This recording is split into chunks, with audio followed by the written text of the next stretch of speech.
Hello दोस्तों, मैं सुसन सनवार लेके आ गया हूँ आपके लिए स्कल का नया चैप्टर। तो आज हम स्कल के बारे में पढ़ने वाले हैं। कंप्लीट मैं आपको स्कल की जो पोजीशन होती है वो समझाऊंगा, स्कल की स्टडी के मेथड समझाऊंगा और स्कल होता क्या है पहले तो फर्स्टली ये समझाऊंगा। उसके बाद हम देखने वाले हैं कि स्कल में कौन कौन सी बोन्स होती हैं, कहाँ कहाँ पे सिचुएटेड होती हैं। उसके बाद हम पढ़ेंगे method of study of skull, यानी मेथड स्कल की स्टडी के लिए कौन कौन से मेथड होते हैं। तो स्टार्ट करते हैं। सबसे हम पहले पढ़ने वाले हैं स्कल। स्कल क्या होता है? The skeleton of head is the skull, यानी जो हेड का स्केलेटन होता है वही स्कल कहलाता है। हमारी जो खोपड़ी होती है वही हमारा स्कल होता है। इसमें आपका पूरा फेस इंक्लूड होता है। The skull can be divided into two main parts. Skull दो मेन पार्ट्स में विभाजित किया गया है, यानी skull can be divided into two main parts. Skull को हम दो पार्ट्स में विभाजित कर सकते हैं। एक पहला पार्ट हो जाता है वो होता है कैलवेरिया और ब्रेन बॉक्स, जिसको हम खोपड़ी का बॉक्स या कैलवेरिया या न्यूरोक्रेनियम भी कह सकते हैं। जो अपनी खोपड़ी होती है जिसमें हमारा माथा ब्रेन आता है, उसको हम कहते हैं कैलवेरिया या ब्रेन बॉक्स। दूसरा आता है फेशियल स्केलेटन, जिसको हम विसरोक्रेनियम कहते हैं। ठीक है, यानी जो हमारा फेस का स्केलेटन होता है, फेशियल जो हमारा ढांचा होता है, उसको हम फेशियल स्केलेटन कहते हैं। इसके बाद हम पढ़ने वाले हैं बोन ऑफ द स्कल, यानी हमारे स्कल के अंदर, कंप्लीट स्कल के अंदर कितनी बोन होती हैं, कितने पेयर्स में होती हैं, ये पढ़ने वाले हैं। The skull consist of 28 bones. Skull में 28 बोन होती हैं। हमारे जो स्कल होता है इसमें टोटल बोन की संख्या होती है 28। द कैलवेरिया और brain case is composed of 14 bone including 3 pair of ear ossicles. तो अब यहाँ पढ़ने वाले हैं हम कि हमारे ब्रेन का जो केस होता है इसके अंतर्गत कितनी प्रकार की बोन होती हैं और कौन कौन सी बोन होती हैं। तो इसमें दो पैराइटल बोन होती हैं जो कि पेयर्ड में होती हैं। एक दोनों लेटरल साइड में होती हैं पैराइटल बोन, और दो होती हैं टेम्पोरल बोन, दो होती हैं मेलस, दो होती है एंकस, दो होती हैं स्टेपस। ये सारी बोन्स होती हैं पेयर्ड में। इसके बाद जो अनपेयर्ड बोन होती हैं वो होती हैं फ्रंटल, ऑसिपिटल, स्फेनॉइड और एथमॉइड। ये सिंगल होती हैं, अनपेयर्ड होती हैं। और जो ये पैराइटल, टेम्पोरल, मेलस, एंकस और स्टेपस बोन होती हैं ये होती हैं पेयर्ड में। इसके बाद हम फेशियल बोन्स पढ़ने वाले हैं कि फेशियल स्केलेटन में कितनी बोन होती हैं।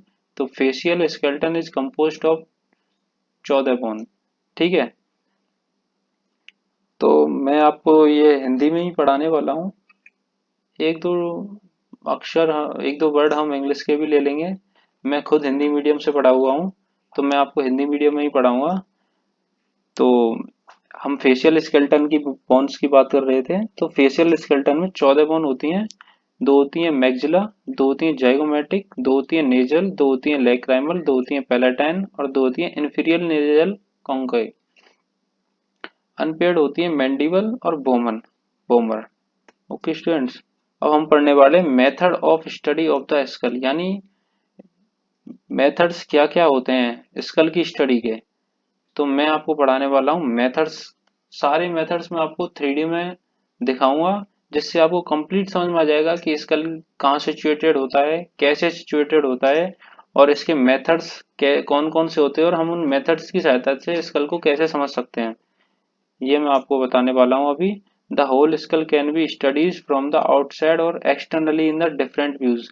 हम एक्सटर्नली यानी बाहर की तरफ से स्कल को कैसे देख सकते हैं, होल स्कल को हम बाहर से कैसे देख सकते हैं।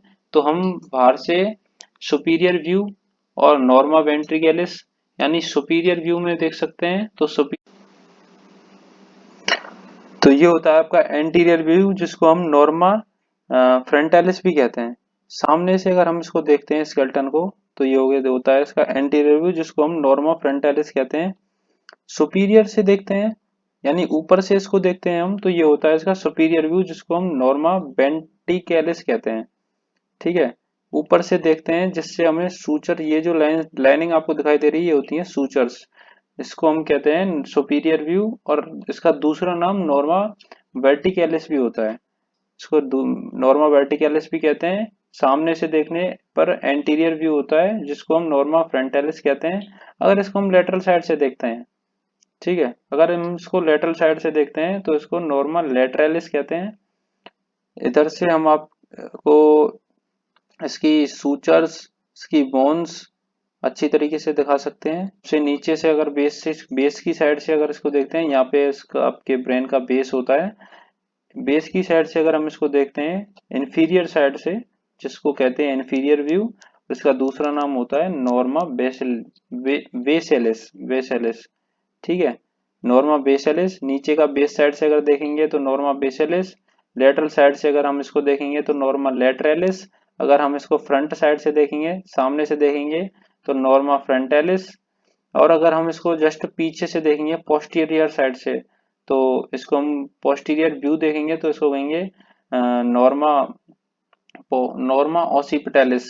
ऑसिपिटलिस क्यों कहेंगे? क्योंकि पीछे ऑसिपिटल बोन होती है। सुपीरियर व्यू देखेंगे तो इसको कहेंगे हम नॉर्मा वर्टिकलिस। सुपीरियर व्यू को अपन क्या कहते हैं? नॉर्मा वर्टिकलिस।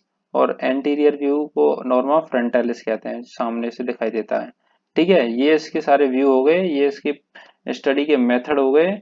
अब इंटरनली देखेंगे हम, तो इंटरनली में हम इसका ये ऊपरी खोपड़ी का जो ये होता है कैप होता है, इसको हम उतार देंगे। उसके बाद हम इसके इंटरनल में देखेंगे तो हमें यहाँ पर तीन कॉन्के दिखाई देते हैं। सबसे आंख के जस्ट अपोजिट साइड में एक होता है मिड में, और सबसे एक नीचे की साइड होता है, जिसको हम अभी पढ़ाने वाले हैं। लास्ट इसका एक व्यू बचता है, उसको हम बोलते हैं इंफीरियर व्यू और नॉर्मा बेसेलिस। ये इसका लास्ट व्यू होता है, जो बेस की साइड से, अगर हम स्कल के बेस की साइड से स्कल को देखते हैं तो वो होता है नॉर्मा बेसेलिस। तो ये सारे व्यू हो गए इसके। इनकी सहायता से आप समझ सकते हैं कि स्कल में कितनी बोन होती हैं, कहाँ कहाँ पे सिचुएटेड होती हैं। इस व्यूज को देख के हम इसकी संरचना, इसकी बोन्स कहाँ कहाँ पे सिचुएटेड होती हैं और कैसे कैसे सिचुएटेड होती हैं, इनके सूचर्स के बारे में सभी प्रकार से जान सकते हैं। इसके बाद हम पढ़ने वाले हैं the whole skull can be studies from a inside और internally after removing the roof of the calvaria और स्कैल्प। यानी इंटरनल तरीके से हम स्कल को कैसे समझ सकते हैं, उसकी छत को हटा के। मतलब जो आपकी स्कल का जो छत होती है, यानी माथे से ऊपर का जो टोपा होता है, टोपी को हटा के आप इंटरनल संरचना को समझ सकते हैं। स्कल की क्रेनियल वॉल्ट को अंदर से समझ सकते हैं। उसकी कैप को अगर हम हटा देते हैं, तो मैं अभी आपको चित्र के माध्यम से समझा दूंगा। Internal surface of the cranial base which shows a natural sub division into anterior middle posterior cranial fossa. ठीक है, तो तीन क्रेनियल फोसा होते हैं इसमें। सबसे जो बाहर ये आपको दिखाई दे रहा है, ये होता है इसमें एंटीरियर फोसा, बीच में होता है मिडिल फोसा, और सबसे पीछे होता है पोस्टीरियर क्रेनियल फोसा। तो दोस्तों, नेक्स्ट लेक्चर जो होने वाला है उसमें मैं आपको एक एक जो इसके ये व्यू होते हैं, जैसे सुपीरियर व्यू होता है, नॉर्मा वेंट्रिकल्स होता है, इसके एक एक पर्टिकुलर लेक्चर में देने वाला हूँ नेक्स्ट लेक्चर में। तो उन लेक्चर्स को भी जरूर देखिएगा। एक एक पर्टिकुलर व्यू से मैं आपको समझाने वाला हूँ कि सुपीरियर व्यू में क्या क्या होता है, कौन कौन सी बोन होती हैं, कौन कौन से सूचर होते हैं, उसमें ब्लड सप्लाई कैसे होती है। ये सब मैं पर्टिकुलर एक एक व्यू का एक एक लेक्चर बनाने वाला हूँ, तो आप उनको भी जरूर देखिएगा। तो मिलते हैं नेक्स्ट लेक्चर में। Thank you.